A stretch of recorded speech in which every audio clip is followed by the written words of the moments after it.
Hey everyone, my name is Ryan Rogers. I'm the program coordinator here, and I deal with a lot of the member management and just kind of the day-and-day activities for the members for the AmeriCorps program.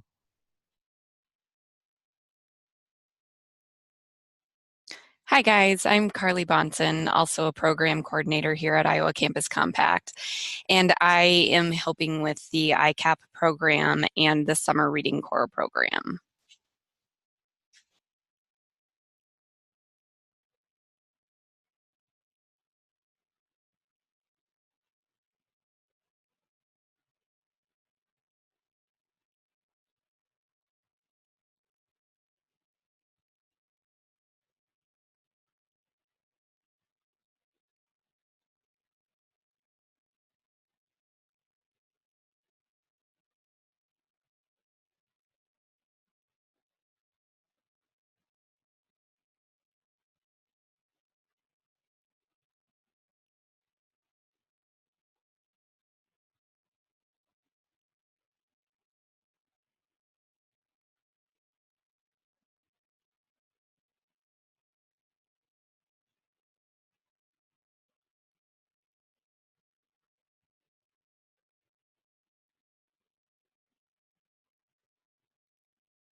All right, how does that work? All right. Sorry about the audio issues there. Had a little error on my end of things. So I'm going to start back at this agenda page.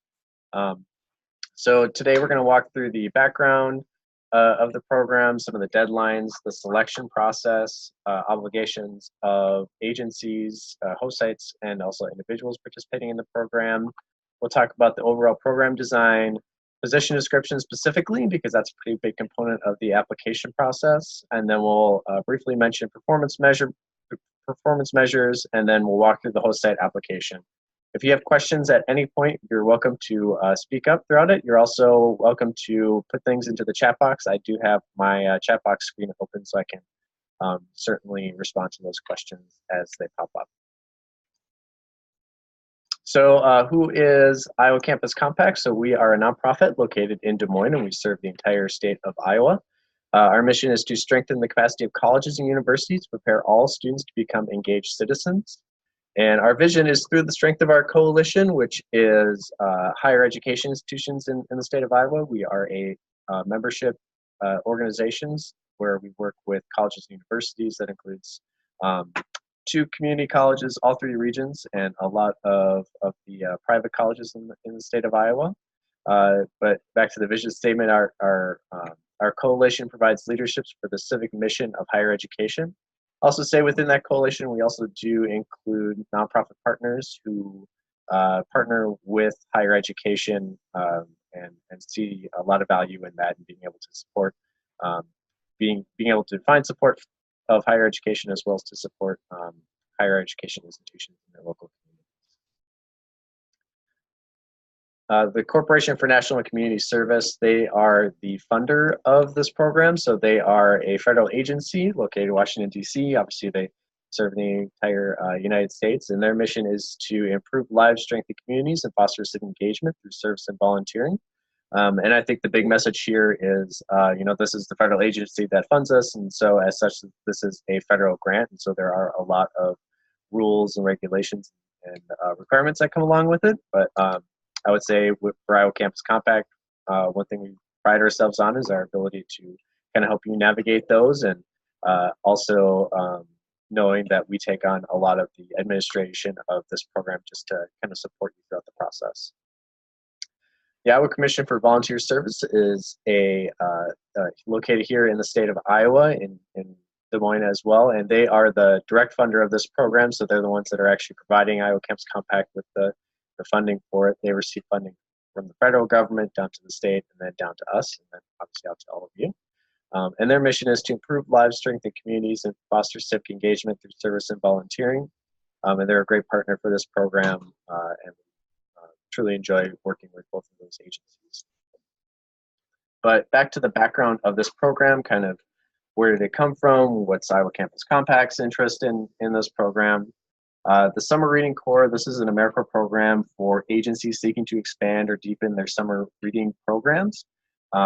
So it started in 2018, summer of 2018, as part of our Summer Vista program, and we had a lot of agencies that were really excited about summer literacy, summer reading, that sort of a thing. And so as a result, we applied for additional funding to expand that program, to have funding that was a little bit more predictable tied to this funding, as well as something where we can kind of shape and support the support for the positions that's happening locally in a little bit different way. So we're able to provide a little bit more funding for the positions is part of it. Also, more support for other sorts of things that we can do in the program. So that's kind of where it came from. I think the big interest of why Iowa Campus Compact is interested in this is that we are always looking for interesting, innovative ways that we can support the state of Iowa and to get college students engaged in service. I know with this program in particular, it's not a firm requirement that you have to have a college student that's serving in a position at your agency, but that is something that we're hoping to do, is to provide more opportunities for college students to serve their communities or serve their campus community or their local community in a way that they weren't able to do in the past. So we do have some program dates tied to this, so some specific dates that we're looking for on our end. So for this program, we have identified May 13th and May 20th. These are what we're calling pre-service orientation days. So in order to get an individual kind of enrolled into the program, we need to spend some time with them and have them complete some paperwork, as well as some specific checks that CNCS requires. It's built into the statute of this program. So we want to spend a couple hours with them on either May 13th or May 20th to get them enrolled into the program. And then we see them in service from May 20th to July 19th. That's the first option. And then the second option is the end of May, so May 28th through July 26th. So these are the dates that they would be in service and be expected to serving your site. They may not start exactly on the 20th or on the 20th, and they might end a little bit before the 19th or the 26th, and that's okay. But just know that between those dates, that's where Iowa Campus Compact is guaranteeing that we will pay them to serve the community, serve at your agency, and support them in completing their term of service. And these are 9-week term of services as well, and we'll dive a little bit into some of that here in a little bit. So we do award positions to agencies or to your nonprofit. So we don't award funding. What we do is we pay the funding to the individual to serve in your community. So they go on our payroll. They don't go on your payroll. It's kind of what that comes down to. And we certainly pay those member benefits and that living allowance that goes to that individual that is enrolled to serve in your community. All positions are geared to provide direct or indirect, so basically non-administrative services that support literacy programs or initiatives. So really the goal there is that they're supporting your agency in some way. I know we work with a lot of libraries with this program, but you don't necessarily have to be a library to be part of this program. It just has to be kind of focused on that literacy programs or some sort of initiative going on. The application deadlines for this host site application, we have a priority deadline of November 26, 2018. And then we also have a final deadline in February 22nd. That should say 2019, not 2018. But just know that those are the deadlines. We accept applications until a minute before midnight. So who is eligible to apply for any of these, this opportunity? Certainly anybody who is an Iowa Campus Compact higher education member institution. We're also opening it up to state and local government organizations, if there are any Indian tribes, and then lastly, nonprofit private organizations. In order to be eligible as well, you have to have that 501c3 status, but you cannot be focused solely on advocacy or lobbying as well. On the selection side of things, what is Iowa Campus Compact looking for out of a partner from this project? So we're looking to fund applications for funding that demonstrate meaningful and allowable service projects. So things that are not only going to be effective at meeting what you need as an agency to get things done there locally, but also things that would be enjoyable to get a volunteer to be in that specific position. And then certainly on the allowable side of things, there are some compliance issues that come in with AmeriCorps, and we're going to be talking about the kind of allowable side of things here in a little bit.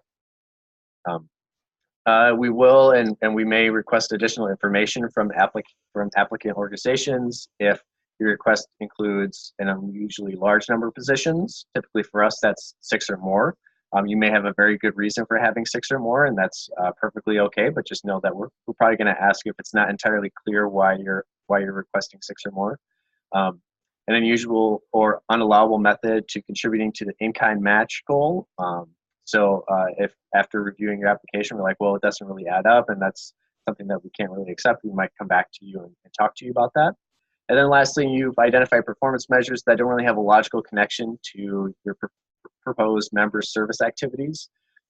So if you're having somebody who is recruiting a lot of volunteers in their position, and then you're reporting on the number of minutes that are read by program participants in your community, we might look at that and just ask the question just to make sure that we understand what the connection is there, if it isn't especially relevant, especially clear to us at that time. So doesn't mean necessarily that we're not going to select you. It just means that we just want to understand the connections there. And that's really kind of what the purpose of this application is. So, and then lastly, just so that everyone is absolutely clear, we do not consider the performance measure goals the amount that you put in when selecting applicants.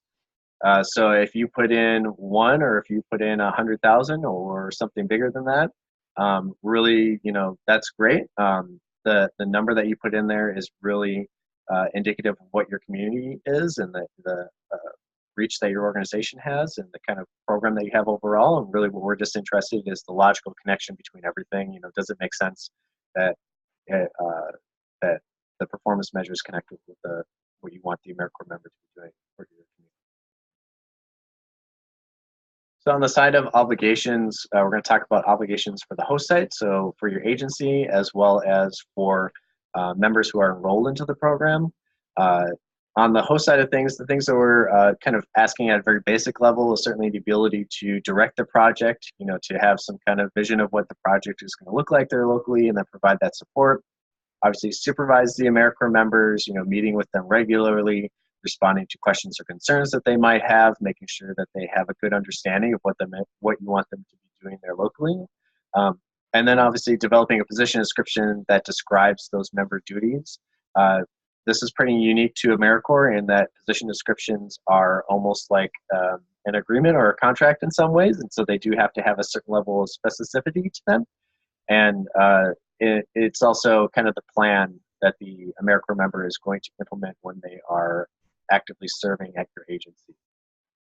Then the next one is providing sort of necessary administrative support to complete the goals of the project, including reviewing and approving biweekly timesheets, and then submitting an end-of-term member evaluation. So those are kind of the administrative sorts of things, obviously the reports and things like that. The next one would be submitting a performance measure report, kind of an end of summer performance report, just to give us an update on how things went. Also a good opportunity for us to kind of celebrate the collective impact of the entire program. The next one would be pay cost share and or submit documentation of other program costs, and we will talk about that in a little bit. There is a cost share that is associated with each position that you enroll into this program. And then lastly, service sites develop and manage projects with the involvement of the communities that will be served.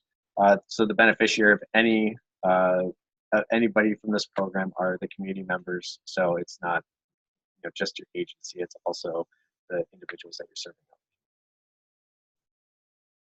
I'm going to pass it over to Ryan, who's going to talk about member enrollment for just a bit, as well as member recruitment.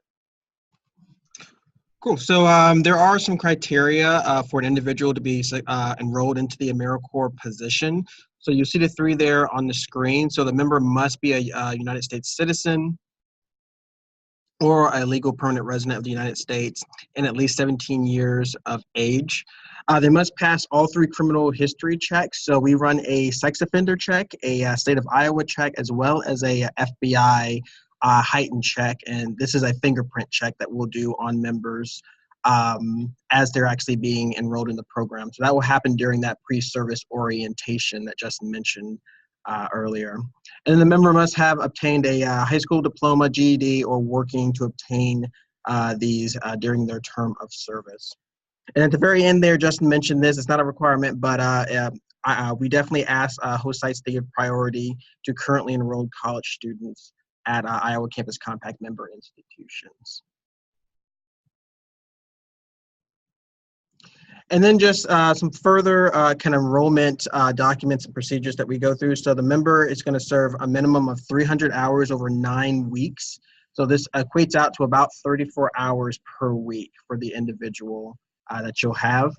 They'll submit biweekly timesheets, and we'll give them access to our online timesheet system, as well as to whoever the host site supervisor is that they'll be working with to kind of show them and teach them how to use the online system. It's a very easy system to use, but they will need to actually submit timesheets every 2 weeks. They'll attend an in-person orientation, and that's those pre-service orientations that we mentioned earlier. So we do that to collect all the necessary enrollment paperwork from the members, background checks, as well as get that fingerprint check for the potential members that you'll have. Towards the end of their service, just completing any necessary exit paperwork prior to exiting the program. And that's something that we can make sure you guys all have the paperwork for, or we can even come to you guys to make sure that you have the paperwork that is needed. And then just completing the duties and tasks outlined on that position description. And we talk a little bit more about the description a little bit later. I'll walk you through kind of what that looks like and what all that we're looking for as we're putting together those position descriptions.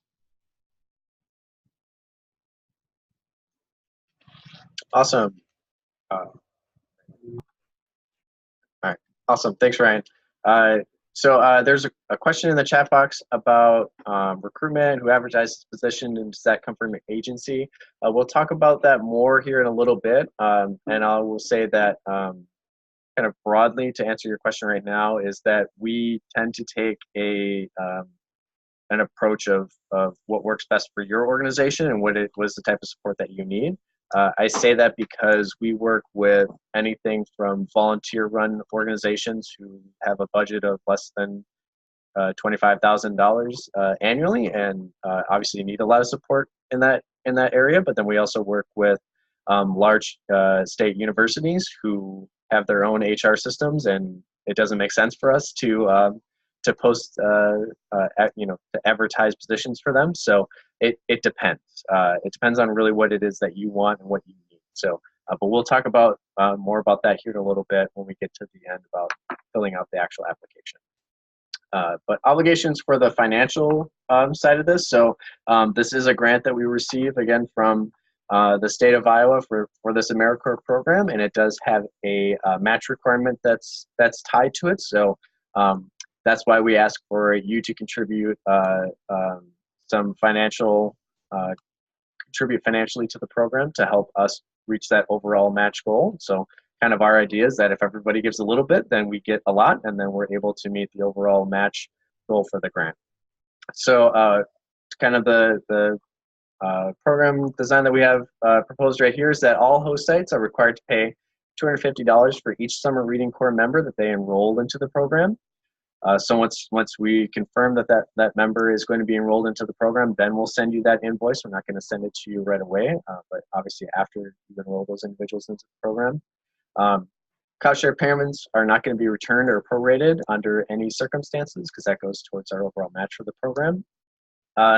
We do also expect that host sites contribute additional local resources to supporting their summer reading programs. So, as we talked about earlier, we're not giving you directly funds to start a whole new program. This is really just for the AmeriCorps volunteer to be there in your local community. So if there are other resources that you might need, then certainly that's up to you to identify those and how to get those. But ways that you can use those funds are, obviously to support your local project. But unfortunately, you cannot increase the members' living allowance. So when we pay them that biweekly amount, that's the most that they can receive from the program in terms of any sort of pay or wage or anything. So to that end, we're kind of giving you 3 options of ways to contribute to the grant as well. So kind of what it gets down to is that $250 for each enrolled position is a great contribution by your agency, but unfortunately it's not enough to help us reach the overall match for the program. So we're asking you to contribute in other ways, so that way we can ensure the long-term success and viability of this program. We give you 3 options. The first one is to provide personnel time from the host site supervisor, whoever's supervising the AmeriCorps member, as a source of match for over the 9-week period. And we'll have specific requirements that are listed in the grant application. The second option is to provide documentation of other local and allowable costs as a source of match for the 9-week period. And then the last one is you can pay an additional $350, so a total of $600 per member for each of the positions that you enroll into the program. And I know it doesn't really make a lot of sense when we look at it as kind of a paragraph, but hopefully this table can make it a little bit more realistic for you. So that should say option. So, everyone pays that $250 for each enrolled member. And then you have option 1, which is you can document the amount of paid personnel time spent on supervising that specific AmeriCorps or AmeriCorps members. The things that we would require from you are background checks, the same ones that your members would be completed. Unfortunately, this is just a requirement of the grant. This is a requirement of us at Iowa Campus Compact. So that's why we have to take that additional step, even if you did pass your own background checks there locally. It does require a wage or salary letter and monthly timesheets, and we do have things to kind of help you out with templates and that sort of thing. We're willing to work with you to get some of these things complete. The second option is you can document other actual costs related to your project, such as travel time. So maybe your AmeriCorps member needs to travel around the county because they're doing a mobile library sort of thing, or they need to travel around to do other sorts of things to complete their service project. So this isn't commute time, but all the other time that they might need to. The cost of that travel certainly could be allowable, depending upon what your local policies are there. And I'm very interested in having conversations if you have questions about that.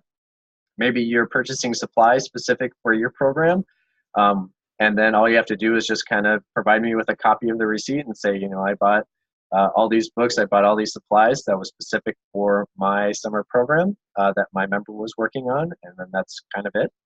If there are other sorts of costs that might go into it, you can certainly apply those or say they're going to give us documentation of those costs that might go into it. Maybe it's space for trainings, maybe it's, I guess it kind of depends on what's going on there locally, but if you have questions or you want to kind of run something by me, I'm certainly open to having a conversation with anybody who has questions in that area.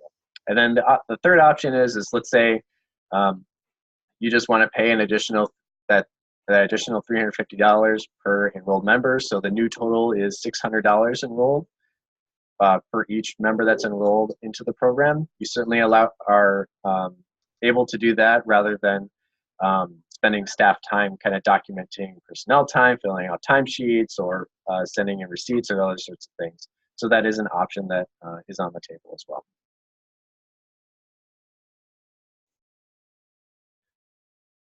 There are some unallowable sources of matching funds. These are kind of the things to be aware of as you're considering, well, what is it that I could do? Do I want to do personnel? Do I want to do supplies? Or do I just want to pay that additional cost? The source of funds comes from CNCS, so you can't have an AmeriCorps grant and then use funds from that AmeriCorps grant to pay us that cost share payment. Unfortunately, that's just not allowable. Sources of funds come from another federal agency. So if you're a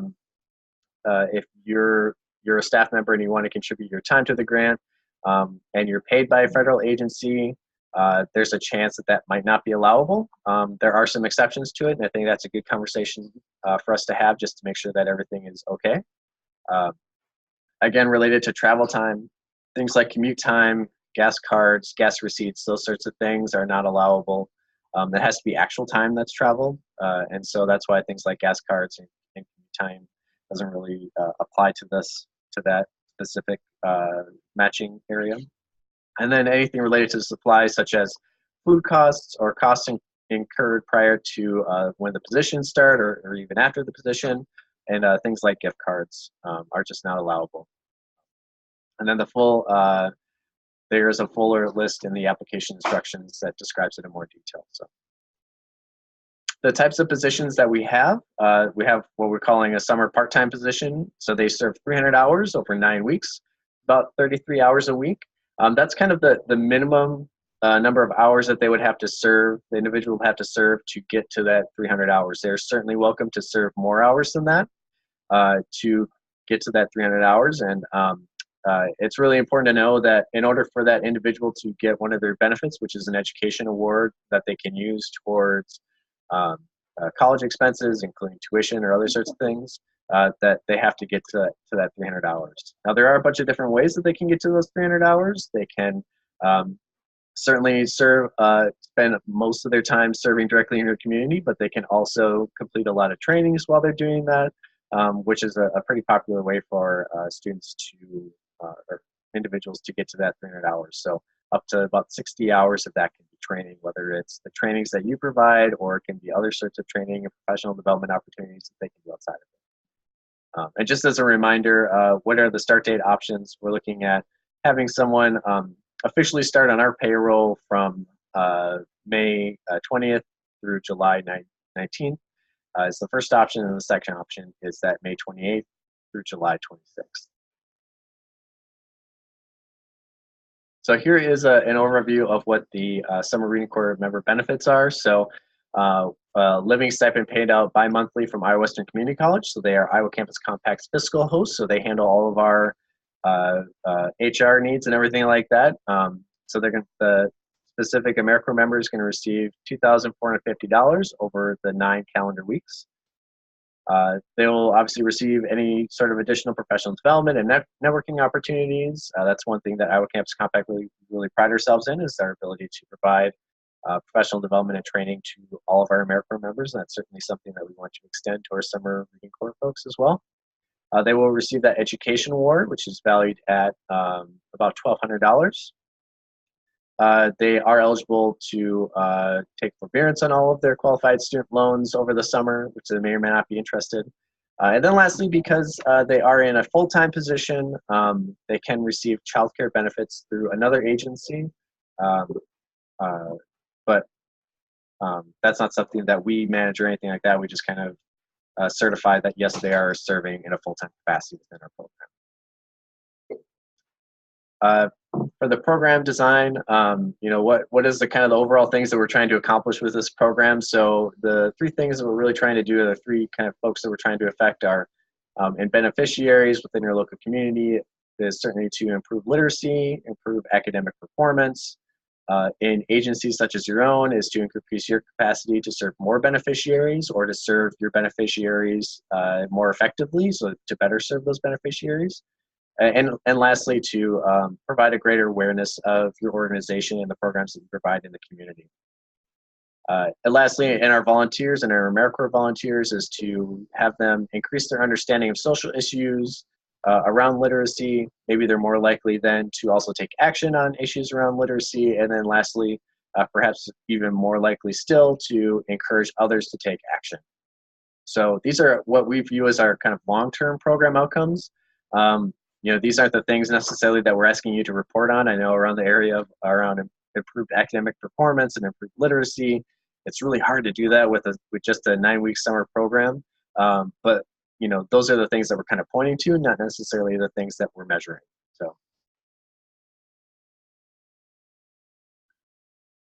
So before we kind of dive into what it is that you can do with this program in some detail, I'm just going to talk about prohibited activities. These are the things that pretty broadly AmeriCorps members cannot do. So they cannot displace or duplicate existing staff or volunteer efforts at your local agency. So you can't fire someone and then bring in an AmeriCorps position to take their place, whether it's a staff or a volunteer position. Broadly, you cannot provide abortion services, cannot conduct voter registration drives. You cannot use this position to write grant applications for federal funds, such as for another AmeriCorps program. And then certainly they cannot proselytize. Although that doesn't mean that if you are a faith-based organization, we certainly can have an AmeriCorps position there. It's just that part of their AmeriCorps experience, the hours that they're counting for the program, can't be proselytizing in your community. There is a full list in the host site application instructions, but this is kind of the pretty broad overview. And if you feel like you're going to be doing any of these things, then you might want to rethink about how you can use this program to vote. So what are some of the things that you can do with it? So, pretty broadly, the positions are there to support the development or delivery of summer literacy programs in the state of Iowa. So these are some of the allowable activities. Certainly, you might have other things that you want them to do there locally, and there's a good chance that they're allowable, but these are some of the things that we wrote into our grant application and things that we had seen in the past. So enrolling youth into summer reading programs, train volunteers, about perhaps the enrollment process or how to effectively deliver content for your program, start or facilitate a reading buddy program, and then starting a mobile library program to serve low-income neighborhoods. So you may have things that are expanded beyond that. You may have things that are slightly different than that, and that's perfectly okay. These are just some examples of things that we have found that have happened in the past with this program. So for right now, I'm going to turn it over to Ryan, who's going to talk about position descriptions and what those should look like. So the other thing that I primarily work on is working with host site supervisors with the position descriptions of the members that they're going to be enrolling into the program. So on the screen, it's just a kind of a look at what the position description actually looks like. It's a very easy document to kind of go through. So the very top area is really just member name, everything about the service site, who the supervisor will be. Let you know and the member know that the background checks are going to be ran on them. So that's that sex offender, state check, and then the FBI check as well. If they are out of state, we do a state of wherever their residence is at as well. For that position purpose, please list the beneficiary group and how it improves the organization overall. So we kind of want a nice little snapshot. It doesn't have to be something that's really exhaustive, but just kind of a snapshot of what exactly the position purpose is. And then for that typical service conditions, just where the AmeriCorps member is going to be actually serving at. So where they be at a desk at your organization, occasionally going out into the community or at different organizations, where they be primarily doing all their service in elementary schools, just kind of a snapshot of what exactly the service conditions are going to be for the AmeriCorps member. And then next is really the really important part of the position description, and that's that AmeriCorps task and activities. So the way we have it laid out, the actual document has a page of instructions of how to actually fill this out. But the task and activities should not be duplicative or displace any existing employees, like Justin said. Shouldn't include any prohibited activities, and it should not be administrative in tasks. So this is an AmeriCorps member who is primarily doing their service, filing, answering phones, just any of those administrative tasks. This should be more of a project-based task lists that really show what they're going to be doing to support the reading program that you have. And that's what that next one there, just disconnected from the program outcomes. And then please do not use any words work or job. They're serving at your site, developing something at your site, creating something at your site. So a really good tip that I give to host site supervisors as they're putting this together, we have a template or several templates of different position descriptions that's on our website that I think will be made available to you as well. And that's a good way to just kind of see the language that AmeriCorps is really looking for as you're creating these position descriptions for your members.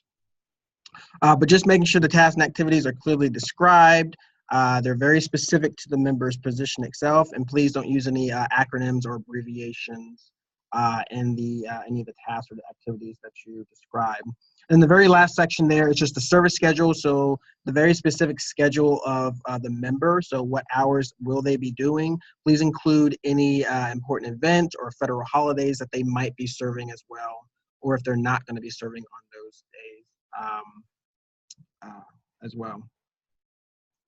And I just want to jump in real quick.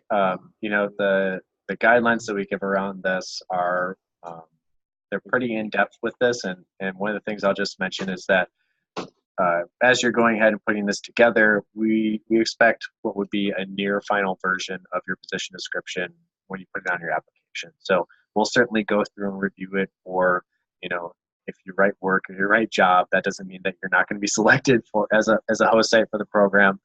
That just means that we're going to work with you to fix some of those errors that are on there. So don't feel like, you know, it has to be a fully polished position description when you submit it. You know that we're going to review it, and we want to work with you to make sure that everything is great going into the recruitment process.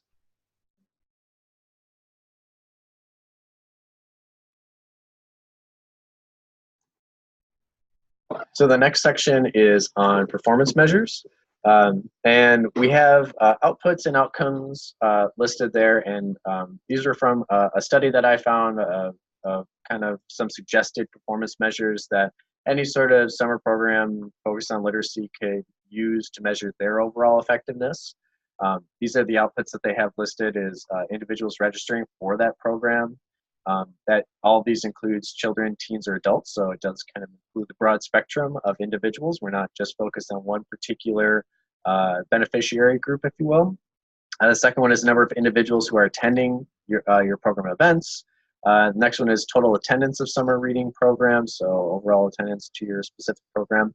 And then lastly, other, we put that one there because one of the things that we really believe is that we don't want you as an agency to be dramatically changing how it is that you're measuring your own success just in order to apply for this opportunity. So if you have something that you're doing right now and you want to be doing that still, you know, by all means, put that into the other category, and we're happy to you know, consider that and to move forward with that as part of the performance measures. On the outcome side of things, there are a few more that are in this area, but we feel that these are kind of realistic for a summer program. So number of individuals completing the program. So if you do have kind of a definite start and end date of what your program looks like there locally, that could be what you measure. Perhaps it's the number of book participants read, the number of children who read a minimum number of applicant determined books during the program, number of books that are read, number of pages that are read, the amount of time that was spent reading, the amount of time spent reading with a parent or caregiver, or perhaps there's something else that you're measuring. It doesn't have to be just any one of these specifically. And then before I go on to talking about what the actual application looks like, just know that we also do ask you to put in a goal for one of these. And again, just as a reminder, we don't consider that goal in the selection process. What we're really interested in is the logical connection between the outcomes and outputs and what the members are actually doing for your organization. So I am going to jump over to the website.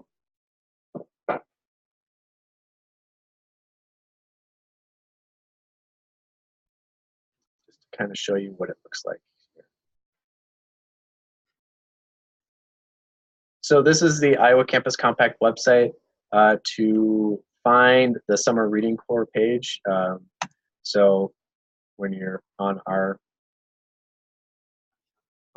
All right, let's see. It's not showing, so I'm going to make sure that I get on there. All right, so this is the Iowa Campus Compact website, iaccampuscompact.org.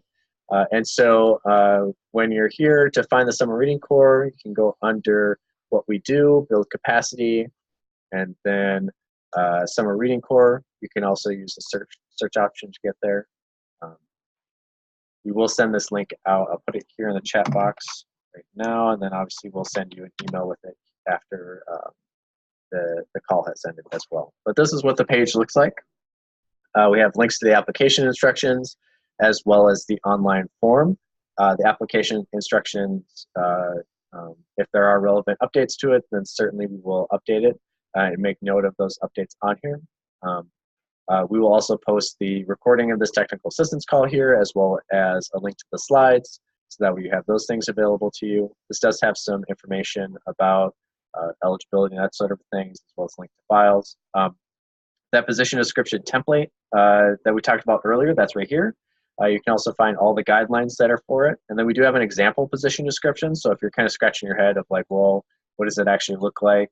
You know, how much detail do you really need? This example position description is a really good example of what that might look like. So that way you can kind of take a look at that before you dive into things. So I'm going to walk through the form just really quick. So this is the online form. It does have some of this background information right here on the first page. We do have an option here, save and resume later. So if you click that, you'll be given a special link that you can access in the next 30 days to go back and just update your application, and you're welcome to do that.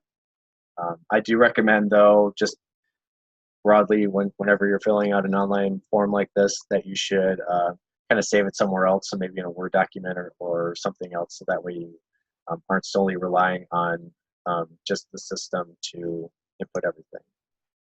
We never had any issues with it in the past, but I also don't want to have you fully fill it out and then lose everything as a result of it, because I can't get that information back if you save and resume it later. So unfortunately, that's just something I can't do. So this is what the application looks like. So we ask for your applicant information here. I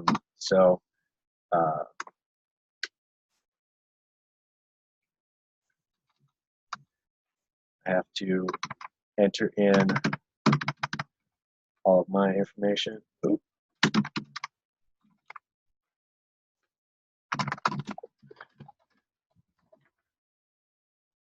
So this first question here, will the applicant also be supervising the request AmeriCorps members, yes or no? So if you will be, the person who's filling it out will be supervising them, then click yes. If no, then we'll ask you for that supervisor information.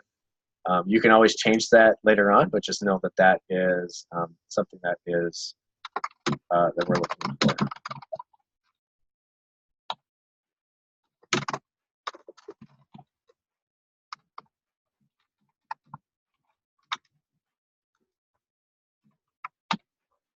And I don't remember our EIN.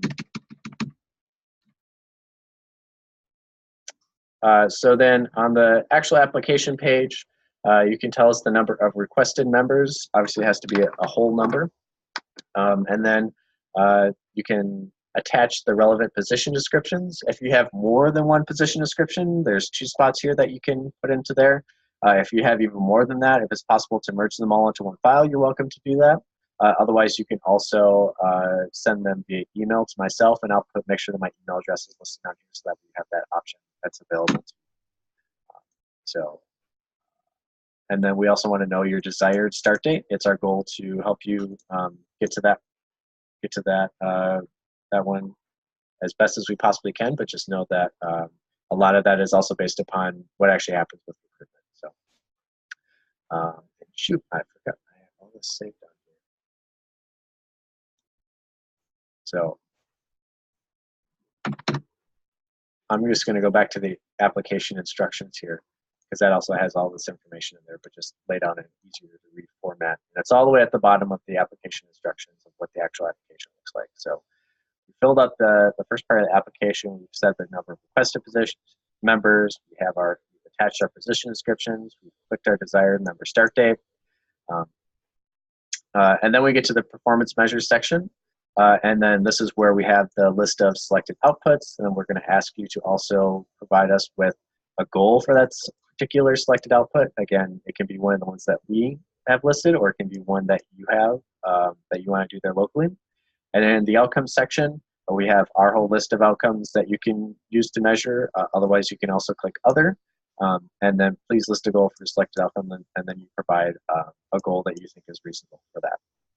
But one thing I'll add on this output and outcome that you put into here is that what is selected for these is really going to kind of help shape how we're going to help to train your members on how to collect some of this information. Certainly, you should provide that information as well, assuming that you're selected into the program, but just know that this is going to help us kind of shape how we're going to support those AmeriCorps members in their orientation to the program. And then in the financial obligations section, which is next, we provide a calculated cost share total. So this will automatically calculate based upon the number of members you have requested. And then you have the question of, do you want to, will the supervisor submit timesheets to document their time as a source of match for the grant? And you can select yes, in which case it'll give you this information about what is required in order to properly document all that. And then, or you can say no, my organization wants to provide documentation of other program-related costs. So you can then go and fill in a text field that talks where you'll describe all the supply costs that you might have, or travel, or other sorts of things, and just to describe, how it is that you would, what it is that you would contribute to the program overall. And then lastly, you can also select to pay that additional $350, in which case you will be given a recalculated cost share. So know that that's an option as well. And one thing I'll also add on to this is certainly, if you decide one of these and then you come back and you're like, as we get closer to the program start date, you're selecting the program, and we get closer to the actual program start date and you need to change that, certainly we are willing to adjust things like that and to work with you on making sure that the program works and fits well for what you have going there locally. And then lastly, because it was asked about recruitment before, was how does the kind of recruitment process work? So this kind of provides us a little bit of information about the type of support that you might need in the application process. So these are some of the things that we typically do that you can opt into. So are you interested in receiving assistance in the area of recruitment? And you can check any that applied that you were really interested. So we can post your position to, we have a service year account, which is a website that's dedicated to getting individuals interested and recruited into AmeriCorps and kind of service year positions. Certainly we have our own website, and then handshake.com, which posts positions across a whole bunch of different colleges and universities across the United States. I don't know what the number is, but it's a really ridiculously large number of colleges that connect with that. So that's what we typically do on the recruitment side of things in terms of posting things on the web. If you want to post it on your own website through your system, you're welcome to do that as well. The next one is promote your position on our website, newsletter, social media, etc. If we have it on our website, then we can automatically do that. If you have it on your website, then obviously we'll need the link to that so that we can make sure that we are promoting it. We can also review applications and suggest applicants for the hiring manager to interview. So we'll just kind of go through applications, resumes, cover letters, those sorts of things, and kind of give you what we think would be a good fit. We do give you all of the applications so that we have a good understanding of everyone who's applied, and certainly the decision is yours. We do firmly believe that the agency is best suited, the HOSA is best suited to be the one to actually select the member to serve there locally. You'll know how things operate there. You'll know exactly what you'll need and what you don't want and don't need. And we think that you need to really have a strong voice in that. But we are here to kind of support you through that process if you do need additional support. And then lastly, we also do commonly provide position or benefits information to applicants right after they apply. So they apply to your position, and we can just send them like a quick email or one pager or something like that that gives them a little bit more information about the program, about the benefits and that sort of thing.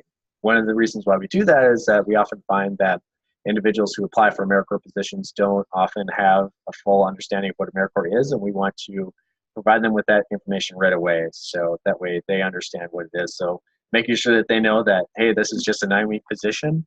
This isn't something that's going to last from now until whenever. But there is a definite start and end date. Also making sure that they understand that there are benefits beyond just the living allowance or the pay or the wage that come with it. And then lastly, we do give you the option to provide any other assistance your organization may need if selected. So if there's other things that you feel like you really need to be successful in the area of recruitment or other areas, you're welcome to voice those then. And certainly if you're selected, you can certainly voice them additionally, thereafter. So they'll feel like that's a closed door to that conversation.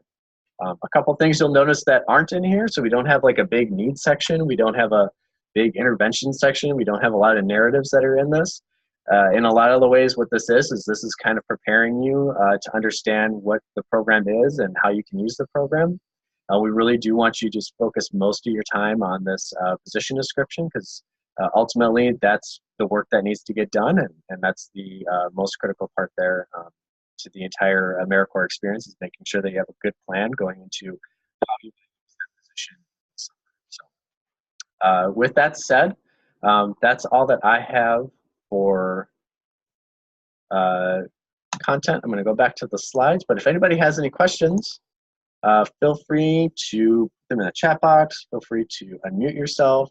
You also have myself, Justin Ellis, and you also have Ryan Rogers. You have our contact information. You're welcome to reach out to us if you have any questions about anything.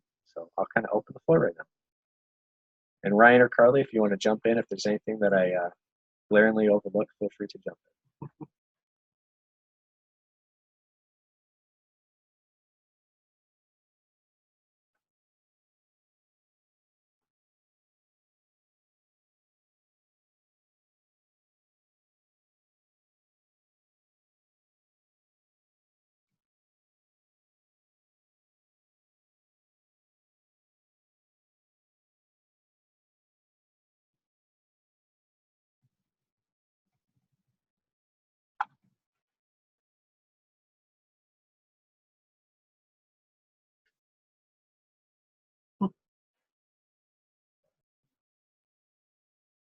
Great, thanks, Lois.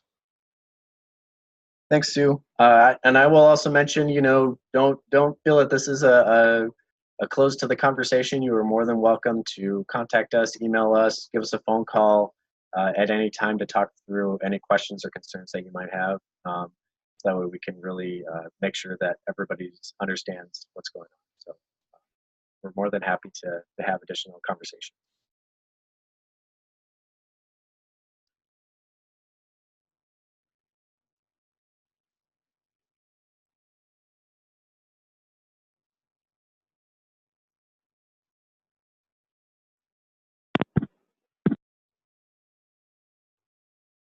All right, well, thank you, everybody. I'm going to go ahead and end the meeting, and hope you have a good rest of your day. Thank you, everybody.